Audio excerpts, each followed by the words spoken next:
বলা হয়ে থাকে যে এক মণ দুধে যদি এক ফোঁটা চেনা পড়ে তাহলে দুধটা নষ্ট হয়ে যায়। বাংলাদেশ জামাত ইসলামের যারা রাজনৈতিক কর্মী আছেন, বিশেষ করে শিবির, আমি বহুত আগে একটা ভিডিওতে বলেছিলাম যে আমি আসলে শিবিরের কিছু প্রশংসা করেছিলাম যে গতানুগতিক ধারার রাজনৈতিক দলের নেতাকর্মীদের চেয়ে ইসলামী ছাত্র শিবিরের যারা কর্মী আছেন তাদের মধ্যে নৈতিকভাবে অনেক পার্থক্য আছে, পজিটিভ পার্থক্য আছে। কিন্তু এর মাঝখানে যে বিচি নেতা আছে দুই একটা, এগুলো কিন্তু মাঝে মাঝে বের হয়ে আসে। আপনি দেখেন এই যে সরকার পতনের পর থেকে বাংলাদেশ জামাত ইসলামের পোলাপাইন অনেক ধরনের কর্মকাণ্ড চালাচ্ছেন। এর আগে গুপ্ত রাজনীতি করছেন, প্রকাশ হবার পরে বিভিন্ন পজিটিভ কর্মকাণ্ড চালাচ্ছেন। কিন্তু এর মাঝখানে গেল কয়েকদিন আগে চট্টগ্রামে সম্ভবত চট্টগ্রামে চট্টগ্রাম প্রেস ক্লাবে মানবতা বিরোধী অপরাধে আপনার অভিযুক্ত মামলা যখন জামাতের নেতা এটিএম আজহার সাহেব মুক্তি পেলেন, তখন এখান নিয়ে মিষ্টি টিষ্টি বিতরণ হলো। আবার এটা নিয়ে পাল্টা আরেকটা দল তারা বিক্ষোভ একটা আয়োজন করলো, সম্ভবত আপনার গণতান্ত্রিক ছাত্র জোট। তো সেইখানে একজন নারীকে, ইয়া বড় দাড়িওয়ালা একজন মানুষ, তিনি লাথি মারলেন। পরবর্তী সময় আমরা জানলাম যে এই লোক জামাতের কর্মী, খুবই অ্যাক্টিভ কর্মী। এরপরে তাকে নিয়ে জামাত বহিষ্কার করলো, ভাইরাল হলো সোশ্যাল মিডিয়াতে। ভাইরাল হবার পর তাকে পুলিশ গ্রেপ্তার করলো। গ্রেপ্তারের 6 ঘন্টা পর সে আবার ফেসবুকে স্ট্যাটাসও দিল। এটা হচ্ছে সম্ভবত আমাদের পুলিশ এখনো ফুল ঠিক হয় নাই, এটা হইতে পারে, নাকি আগের পোস্ট পরে পাবলিশ হচ্ছে ফেসবুকে, ওইটা হইতে পারে।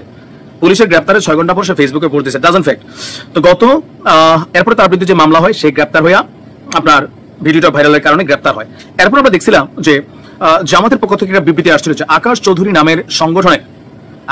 নামে সংগঠনের একজন কর্মী ঊর্ধ্বতন কর্তৃপক্ষের অনুমতি ছাড়া সেখানে উপস্থিত হয়ে যে কর্মকাণ্ড অংশগ্রহণ করছে তা নিন্দনীয়। আমরা এই কর্মকাণ্ডকে প্রশ্রয় দেওয়ার পক্ষপাতী নাই, তাই কেন্দ্রীয় দৃষ্টিভঙ্গির আলোকে শৃঙ্খলা ভঙ্গের দায়ে উপযুক্ত বিষয়সমূহ বিবেচনা নিয়ে আকাশকে বহিষ্কার করা হয়েছে।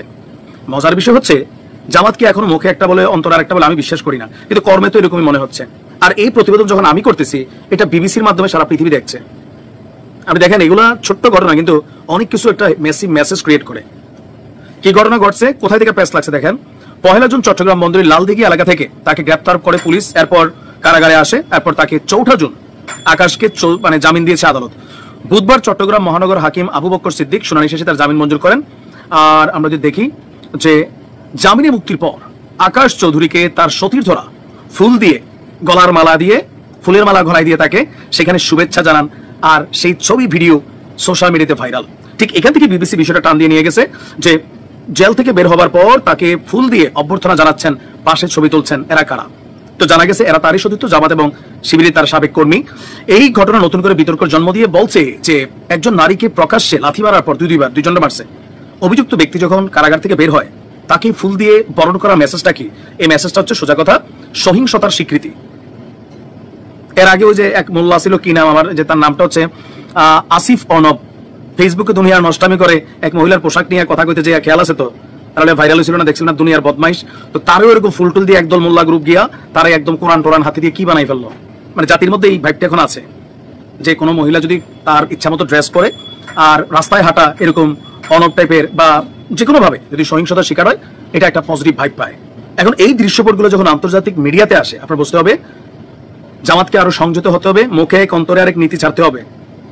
না হয় এই ব্যক্তিরা যারা ফুল দিয়া বরণ করছে তাদেরকেও দল থেকে বহিষ্কার করতে হবে। যে এরা কারা, যে এগুলো কিন্তু আসলে খুব সিরিয়াস দেওয়ার বিষয়, নয়তো ওই ভাইরাল হয়েছি তারপরে গিয়া বক্কর চক্কর।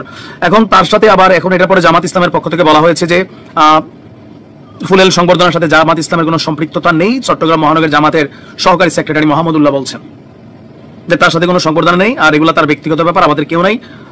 তো এগুলো আসলে দায়সারা বক্তব্য বাংলাদেশের রাজনৈতিক দলগুলো দেয়, মানুষ খায় না এখন।